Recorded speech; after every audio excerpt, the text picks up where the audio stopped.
రాష్ట్రంలో కాంగ్రెస్ చేస్తున్న అభివృద్ధిని చూసి ఓర్వలేకనే బీఆర్ఎస్ నేతలు విమర్శలు చేస్తున్నారన్నారు రాష్ట్ర కాంగ్రెస్ నేతలు. 10 ఏళ్లు పాలించిన గులాబీ నేతలు ప్రజలను మోసం చేశారని ఆరోపించారు నేతలు. గత సర్కారు విద్యా సంస్థల్లో విద్యార్థుల సమస్యల్ని పట్టించుకోలేదని విమర్శించారు నేతలు.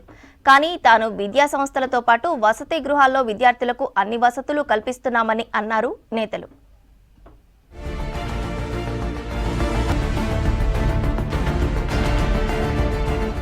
మాజీ సీఎం కేసీఆర్ కు బహిరంగ లేఖ రాశారు PCC chief Mahesh Kumar Goud. BRS పాలనలో రాష్ట్రం అన్ని రంగాల్లో వెనుకబడిందన్నారు. కాంగ్రెస్ చేస్తున్న అభివృద్ధి చూసి ఓర్వలేక బీఆర్ఎస్ నేతలు అసత్యాలు ప్రచారం చేస్తున్నారని లేఖలు తెలిపారు. సెంటిమెంట్ పేరుతో 2 దఫాలుగా అధికారంలోకి వచ్చిన మీరు గడీల పాలనతో ప్రజలకు కన్నీరు మిగిల్చారని విమర్శించారు. నీళ్లు, నిధులు, నియామకాలు నినాదంతో ఉద్యమించిన బీఆర్ఎస్ అధికారంలోకి వచ్చాక ప్రజలను మోసం చేసిందన్నారు మహేష్. 10 ఏళ్లు పోటీ పరీక్షలను పట్టించుకోకుంటే తాము జాగ్రత్తగా పరీక్షలు నిర్వహిస్తున్నామన్నారు పీసీసీ చీఫ్.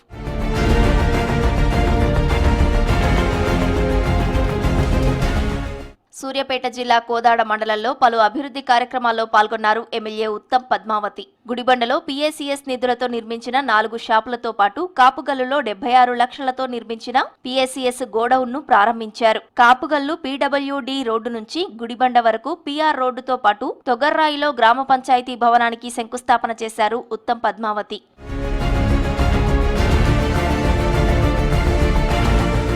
ప్రతి ఆదివారం మహబూబ్ నగర్ నియోజకవర్గంలో కాంగ్రెస్ కార్యకర్తలు, నేతలు సామాజిక సేవా కార్యక్రమాలు నిర్వహిస్తారన్నారు MLA N M Srinivasa Reddy. Ramireddygudem girls residential కాలేజీలో శ్రమదానంలో ఆయన పాల్గొన్నారు. పార పట్టుకుని చెత్తను తొలగించారు. జేసీబీలతో చెట్లను తొలగించారు. కాలేజీలో సమస్యలను 10 ఏళ్లు బీఆర్ఎస్ పట్టించుకోలేదన్నారు ఎన్ఎం.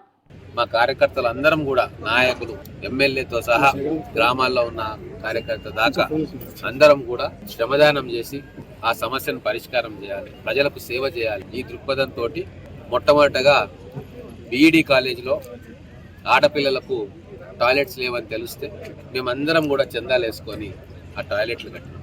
తర్వాత గవర్నమెంట్ శాంక్షన్ అయ్యి వచ్చే వరకు అది పర్మనెంట్ అయితే స్ట్రక్చర్, కానీ ఇమ్మీడియట్గా వాళ్ళకు రిలీఫ్ అందించడానికి అక్కడ మొదలుపెట్టినాం. దొడ్డి కొమరయ్య ఆత్మగౌరవ కురుమ భవనం ప్రారంభించిన సీఎం రేవంత్ రెడ్డికి కృతజ్ఞతలు తెలిపారు పీసీసీ అధికార ప్రతినిధి గౌరీ సతీష్. ఈ భవనం భవిష్యత్తులో కురుమ విద్యార్థుల అభివృద్ధికి ఉపయోగపడుతుందన్నారు. కురుమల సంక్షేమానికి ప్రభుత్వం చేయూతనిస్తోందని చెప్పారు గౌరీ సతీష్. గౌరవ ముఖ్యమంత్రి గారి ఆధ్వర్యంలో ఏర్పాటు చేసినటువంటి ఏదైతే దొడ్డి కొమరయ్య ఆత్మగౌరవ భవనాన్ని ఇనాగ్రేషన్ కి రావడం జరిగింది. దాంతో పాటుగా తెలంగాణ రాష్ట్రంలో ఉన్నటువంటి కురుమ కుల బాంధవులందరూ కూడా పాల్గొని ఈ కార్యక్రమాన్ని విజయవంతం చేయడం జరిగింది. దాంతో పాటుగా కురుమ కుల బాంధవులు విద్యార్థులందరూ కూడా చదువుకొని వాళ్ళ భవిష్యత్ తరానికి పునాది వేసే రకంగా ఈ భవనాన్ని నిర్మాణం చేసి ప్రజాప్రభుత్వం తరపున అన్ని రకాలుగా అండదండలుగా అందించమని చెప్పి కూడా ప్రభుత్వ ముఖ్యమంత్రి గారు అనౌన్స్ చేయడం జరిగింది. నిరుద్యోగులకు, విద్యార్థులకు, రైతులకు ప్రాధాన్యత ఇస్తున్న సర్కార్కు కృతజ్ఞతలు తెలుపుతున్నామన్నారు ఓయూ విద్యార్థి నేత, కాంగ్రెస్ అధికార ప్రతినిధి చెనగాని దయాకర్. నిరుద్యోగులకు 54,000 ఉద్యోగాలు కల్పించిన ఘనత కాంగ్రెస్ సర్కార్దే అన్నారు.